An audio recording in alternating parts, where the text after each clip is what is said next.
तो हाय बच्चों, आप सबको फिर से स्वागत करता हूं हमारे सबका चैनल लर्निंग ट्रैक को। तो अभी तक हमने 4-5 वीडियोस छोड़ चुके हैं यूट्यूब पर और आप सबका बहुत सारा प्यार और बहुत सारा कमेंट देख के और बहुत सारे व्यूज आ रहे हैं, तो इसीलिए हमें भी बहुत सारे इंस्पिरेशन मिल रहा है कि और भी वीडियोस बनाएं। तो जैसे कि मैं आप लोगों को प्रॉमिस किया था, मैथ्स का बेसिक दूंगा, आपको 5 मिनट में मैथ्स का कॉन्सेप्ट समझाऊंगा। तो आज इसके लिए मैं और एक चैप्टर नया लेके आया हूँ जिसका नाम है अभी मजा आएगा ना भिड़ो अरिथमेटिक प्रोग्रेशन। क्योंकि अभी तक आपको क्वाड्रेटिक इक्वेशन तक मिल चुका है वीडियोस, तो अभी आएगा अरिथमेटिक प्रोग्रेशन। ये एक बहुत इंपॉर्टेंट चैप्टर है, बहुत बढ़िया चैप्टर है, मजा भी आएगा पढ़ने के लिए। और आज तक ये 10th क्लास में अरिथमेटिक प्रोग्रेशन नहीं था, तो 10th में ये वाला चैप्टर जो है पहली बार इंट्रोड्यूस हुआ है, अरिथमेटिक प्रोग्रेशन। तो चलिए, अरिथमेटिक प्रोग्रेशन ये चैप्टर को शॉर्ट में एपी भी बोला जाता है। तो एक्चुअली ये चैप्टर है क्या? बहुत सारे बच्चों को पहले से ही डरा जाता है, अरे फिर से और एक नया चैप्टर आ गया, इसको कैसे समझेंगे, क्या करेंगे? कुछ नहीं, ये बहुत इजी तरीके से समझाएंगे इसको। चलिए चलो, मुझे एक बात बताइए, आप लोग को natural number, whole number, integer ये सब के बारे में पता होगा? पता है मुझे, सबको ये बारे में सबको पता है। नेचुरल नंबर होता है 1 2 3 4 5 6, होल नंबर होता है 0 1 2 3 4 5 6, इंटीजर्स होते हैं 0 से लेके नेगेटिव पार्ट, 0 से लेके आगे वाला पार्ट, ऐसे होते हैं। तो हम लोग कुछ लिखेंगे, नंबर्स लिखेंगे, सीक्वेंस में कुछ नंबर लिखेंगे, सीक्वेंस जो कि हम बोलेंगे, ठीक है। जैसे कि मान लीजिए ये हो गया 1,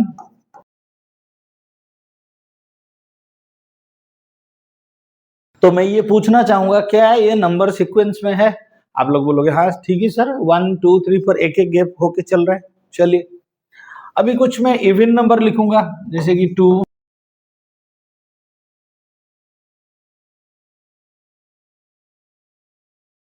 तो क्या ये सीक्वेंस में है? हाँ सर है, दो दो दो दो गैप करके चल रहा है, ये भी सीक्वेंस में है।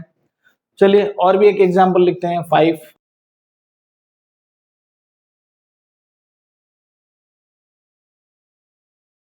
क्या ये सीक्वेंस में है? हाँ ये भी सीक्वेंस में है, सब गैप में चल रहा है।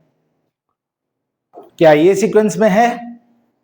थोड़ा वेट कीजिए, 7 से 4 कितना हुआ? 3 माइनस हुआ, 4 से 1 3 माइनस हुआ, 1 से 3 माइनस हुआ -2, तो हाँ ये भी सीक्वेंस में है।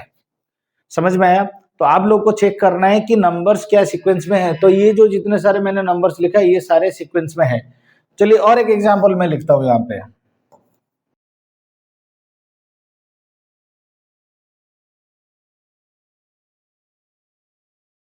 क्या ये नंबर सीक्वेंस में है? नहीं है, यहीं पे पकड़ा सही पकड़े हैं ये वाला नंबर किया, ये सीक्वेंस में नहीं था। यहाँ पे जो गैप था ये 4 था और जो गैप था 2-2 करके गैप चल रहा था, तो यहाँ पे ये नंबर सीक्वेंस में नहीं है। तो इसका मतलब ये एपी में नहीं है। बाकी जो ये सारे जो टर्म्स हमने लिखा ये सारे एपी में आते हैं। अरिथमेटिक प्रोग्रेशन, जिसको मैंने एक सिंपल सा टर्म दे दिया आप लोगों को, सीक्वेंस। अरिथमेटिक प्रोग्रेशन मतलब ये होता है सीक्वेंस, एक सीक्वेंस में नंबर सारे आने चाहिए, ठीक है। तो ये हो गया, आपको एपी पहचानना है, आप लोग सीख गए एपी, और कुछ नहीं, और खाली बाकी जो है आगे आगे टर्म्स सर वगैरह सीखना है। देखते हैं, तो एपी में मान लीजिए मैंने एक सीक्वेंस लिखना है, अभी मुझे एक सीक्वेंस लिख रहा हूं मैं, जैसे कि मान लीजिए 5 से शुरू किया, 5 से शुरू किया, उसके बाद आया 7 में, 7 के बाद 9, 9 के बाद 11, 11 के बाद 13 डॉट डॉट डॉट डॉट, ये मैंने कुछ नंबर्स लिखे। अच्छा, ये पहले ये बात है ये एपी में है या नहीं है। अगर एपी में है मतलब ये सीक्वेंस में है, हाँ ये सीक्वेंस में है, 2-2 करके गैप चल रहा है। तो अगर सीक्वेंस में है तो यहाँ पे मुझे देखना पड़ेगा ये जो पहला जो 5 है ये कौन सा है। ये सीक्वेंस का पहला टर्म है, ये सीक्वेंस का ये पहला टर्म है, इसे ये क्या है, ये फर्स्ट टर्म है, जिसको हम नाम देंगे ए और A1, तो ए सही है, ठीक है। अभी ये जो 7 है ये सेकंड टर्म है, सेकंड टर्म, जिसको हम नाम देंगे A2, क्या देंगे? A2। अभी ये 9 जो है ये थर्ड टर्म है, ये होगा A3 dot dot dot dot AN, nth term जो होगा, nth टर्म जो होगा इसको बोलेंगे AN। तो ये जो नंबर ऑफ टर्म है, ठीक है, जो nth टर्म है तो उसको ऐसे ही बोला जाता है, जितने नंबर टर्म है उसको वैसे ही बोलेंगे। मतलब मान लीजिए कि आपका 15th टर्म तो A15, 16th term A16, 17th term A17, 100th term A100, उसको ऐसे लिखा जाएगा, ए ऐसे लिखा जाएगा, उसके नीचे छोटा सा 100 लिखा जाएगा, इसका मतलब ये 100th टर्म है, ठीक है। चलिए इसके बाद अच्छा ई अंदर, इसके अंदर एक गैप है ना, इस गैप को क्या बोला जाता है? डी। डी का मतलब है common difference, common difference, difference, ठीक है। डी का मतलब क्या है? कॉमन डिफरेंस है, ये क्या है कि नहीं? तो ये जो है ये क्या है? डिफरेंस था, और डिफरेंस कॉमन था। कॉमन मतलब सबके पास डिफरेंस सेम था, तो इसीलिए तो हमने उसको एपी में माना। तो अगर कोई नंबर एपी में आए तो इसका मतलब ये है कि वो सीक्वेंस में है, तो इसका मतलब उसका डी जो है सेम है। समझ में आ गया? चलिए, तो डी जो है सेम है, डी सेम होगा तभी तो जाके एपी में आएगा ना। चलिए, तो ये क्या करेंगे? अगर मुझे ए जो है ये मेरा पहला टर्म है, ए, एक एपी में ए होना चाहिए और क्या होना चाहिए? डी। अगर ये दो चीज आपको गिवन होगा तो क्या आप लोग एपी निकाल पाओगे? हाँ, ऑब्वियसली हम लोग एपी निकाल पाएंगे, क्योंकि ए और डी अगर मालूम है तो एपी आराम से निकल जाएगा, क्योंकि ए तो होगा पहला टर्म, उसके बाद डी आगे बढ़ता जाएगा, आगे बढ़ता जाएगा, बढ़ता जाएगा, और घटता जाएगा तो घटता जाएगा, जो भी है। तो मान लीजिए अगर मेरा ए टू निकालना हो तो मैं कैसे निकालूंगा? सेकंड टर्म कैसे निकालेंगे? ऑब्वियसली ए के साथ हम लोग डी को ऐड कर देंगे, ए के साथ क्या करेंगे? डी को ऐड कर देंगे। चलिए, अगर थर्ड टर्म निकालना हो तो क्या करेंगे? सेकंड टर्म के साथ डी को ऐड कर देंगे, सेकंड टर्म के साथ डी को ऐड करेंगे। तो इसका मतलब सेकंड टर्म क्या है? ए प्लस डी है, और उसके साथ और एक बार डी आ गया, तो इसका मतलब क्या हुआ? ए प्लस 2d हुआ। ठीक है, मैं ये क्यों लिख रहा हूं ये आपको आगे जाके पता चलेगा। मैं एक पैटर्न दिखाने का कोशिश कर रहा हूं, आप लोग को दिखे तो मुझे आप बोलना, ठीक है। अभी उसके बाद मैं A4 निकाल रहा हूं। A4 मतलब थर्ड टर्म प्लस डी, है कि नहीं? Third term plus D. तो थर्ड टर्म क्या था? a प्लस 2d था, उसके बाद और एक d, तो इसका मतलब क्या होगा? a plus 3d। क्या आप एक पैटर्न नोटिस कर पा रहे हो? जब सेकेंड टर्म निकालना था तो हम लोग निकाल रहे थे a प्लस डी, जब थर्ड टर्म निकाल रहे थे क्या निकला? a plus 2d। Fourth term a plus 3d। क्या मैं लिख सकता हूं अगर फिफ्थ टर्म है तो a प्लस 4d होगा? क्या सिक्स्थ टर्म निकालेंगे तो a प्लस 5d होगा? क्या हम 10th टर्म निकालेंगे तो a प्लस 9d होगा? तो अगर 100th टर्म निकाल रहे हैं तो क्या होगा? a प्लस 99d होगा। तो इसका मतलब क्या है? हम एक पैटर्न देख रहे हैं कि हमें जितने टर्म चाहिए हम उससे सिर्फ एक कम करके निकाल रहे हैं। अरे कहना क्या चाहते हो? तो इसका मतलब हम यहाँ पे लिख सकते हैं an is equal to a plus क्या करेंगे? n के साथ एक माइनस करके d लिखेंगे। तो यही है हमारा फॉर्मूला। तो यही है आपका पहला फॉर्मूला एपी के अंदर। ये हमने देखते देखते खेल खेल में निकाल दिया। तो ये कितने तेजस्वी लोग हैं हमारे पास, कितने शानदार विचार रखते हैं जी, और कुछ लोग मनोरंजन भी करवाते हैं। ये जो है पहला फॉर्मूला है एपी का।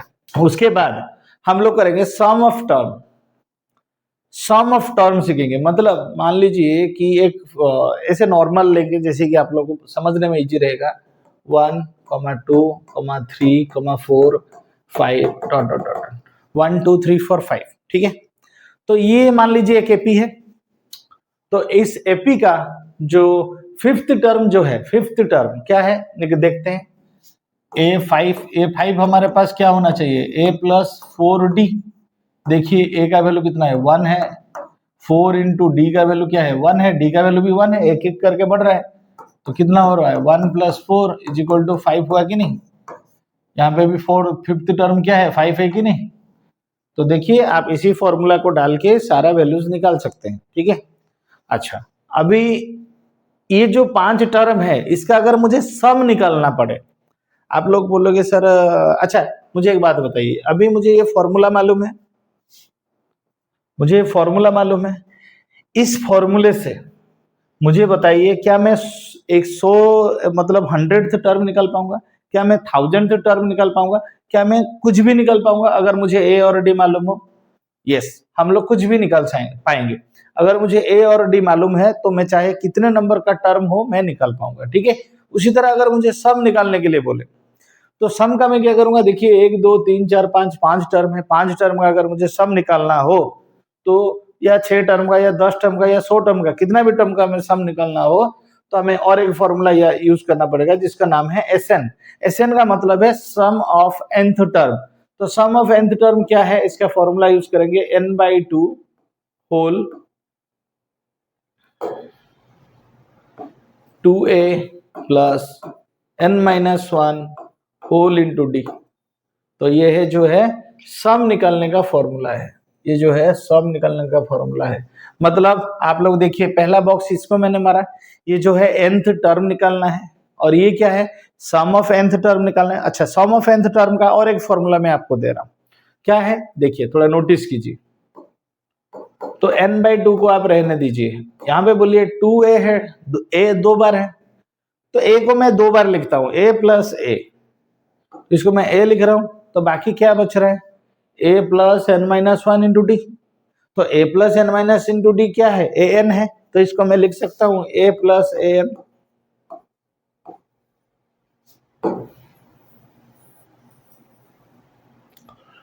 तो ये हो गया आपका एक फॉर्मूला। तो टोटल इतना ही फॉर्मूला है, ये चैप्टर टोटल इसी से ही कंप्लीट हो जाएगा। आपको मैं बोला था जैसे कि मैं शॉर्ट में आपको चैप्टर समझाऊंगा, तो ये हो गया चैप्टर। उसके बाद आपको एनसीईआरटी सॉल्यूशन मिलेगा, तो एनसीईआरटी सॉल्यूशन में मैं और भी कुछ इंटरेस्टिंग बातें करूंगा। और जैसे कि मैं हर ये मैं बोलता हूँ मतलब चैप्टर पढ़ाने में कि इससे एग्जाम में क्या क्वेश्चन आएगा, इससे एग्जाम में आने वाला है जो क्वेश्चन जो आपको एनसीईआरटी सॉल्यूशन समझाने के टाइम आपको वहां पे मैं बोलूंगा, क्योंकि आपको वो वाला वीडियोस भी देखना है। तो वहां पे मैं आपको बोलूंगा, क्योंकि वो वीडियो में कुछ इस तरह का क्वेश्चन है आएगा, तो वहां पे मैं बोल सकूंगा कि ये क्वेश्चन सॉल्व इसी पैटर्न से होगा। क्वेश्चन सॉल्व करने का जो फॉर्मूलाज है बस यही 3 है, इसके आगे और कुछ भी नहीं है। बट कुछ पैटर्न क्वेश्चन अलग अलग है जो कि मैं उस वीडियो जब मतलब करूंगा उसका वीडियो, तब वहां पे वो क्वेश्चन जब सॉल्व करूंगा तो वहां पे उस वीडियो को मैं बोलूंगा। ठीक है, धन्यवाद। आप लोगों का बहुत सारा प्यार मिल रहा है, इसी तरह आप लोग चैनल को फॉलो कीजिए, सब्सक्राइब कीजिए और थोड़ा शेयर कीजिए अपने दोस्तों के अंदर, जैसे कि मेरा चैनल जो है थोड़ा आप लोग के दोस्त के पास पहुंच पाएगा। और इससे की क्या होगा, बहुत सारे बच्चों को ये जो वीडियोज है शॉर्ट वीडियोज है, तो मैथ्स का जो फोबिया है, तो उसका फोबिया का जो है वो शायद वो लोग को कुछ रिलीफ मिलेगा। धन्यवाद।